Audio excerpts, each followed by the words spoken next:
So this is probably going to be a pretty quick tip video. I'm just going to go over a few of the features of the arpeggiator that may not be as well known. So I have the sound pulled up from Wave. This is a single layered sound called 80s Square Pulse, and it sounds a little bit like this. So I'm on the ARP page, and here's our ARP. So one of the things that I wanted to go over are some of the modifiers you can use on your keyboard to help you more quickly shape the ARP itself, the ARP pattern. Actually, before I do that, I want to show you how to tighten each of the beats. So if you hover towards the end of one of the beats with your mouse and you click and drag, this is how you can tighten up some of the beats, or you can even widen them out into the next beat so that it has more of a hold type of sound. It doesn't sound like that because we have the delays on. So let me turn the delays down. So that's one of the ways you can get it to hold, or like I said, if you wanted to tighten it. So that's one of the things you can do. Now let's get to the modifiers. If you hold down Shift, this will help you just move everything either up or down in proportion to one another. If you hold down Alt, this allows you to shape everything with kind of like a pencil tool. So I can do this. And one of the cool features is if you hold down Shift and Alt, but let me extend this pattern out a little bit longer for that. We'll take it to 16.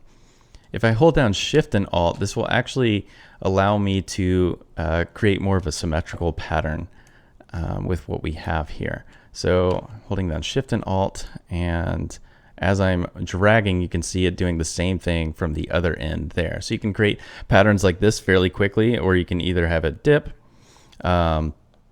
And that's just a really easy and effective way to do something like that without having to sit there and drag and write that in for each and every beat.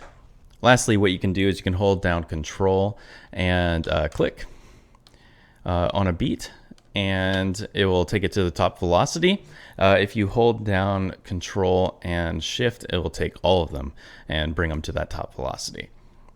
But another thing I wanted to kind of show is if we go over to C1, I'm not sure how many others may know this, but C1, C2, and C3 are three other arpeggiators that are within that arpeggiator. However, they can be assigned to other functions on the synth.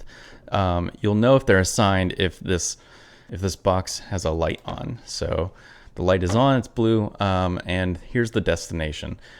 We can change this to anything else in this list, and what that will do is actually modulate that parameter with this pattern.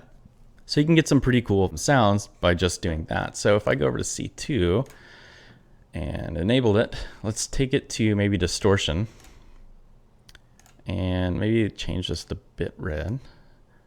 Turn that to 0, and then I'm going to use the function Alt and maybe do something like this, and let's see what we got.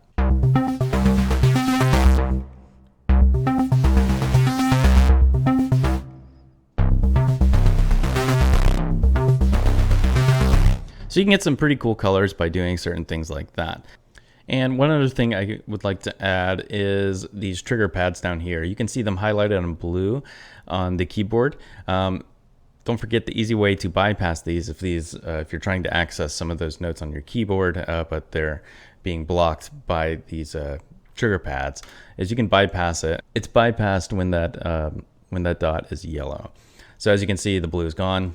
I'm going to turn it back on. By default, anytime the arpeggiator is on, we've always assigned it to those specific notes. But if at any point you would like to change that, all you need to do is right click on any of the pads, and you can either assign it manually by going through here and picking the note out, or you can say learn trigger note, and after doing that you can just hit anywhere on the keyboard that you want to be the trigger. So for this instance, I triggered an F2, and so you can see it highlighted down here. So if you'd like to assign those, you can differently than what we've done for the default, you can easily do that, and then you can save it as your own preset by clicking this button down here. Like I said, it's a pretty quick video, just going over a few functions that may be a bit more obscured on the ARP that can help you work a little bit quicker. Yeah, Thanks.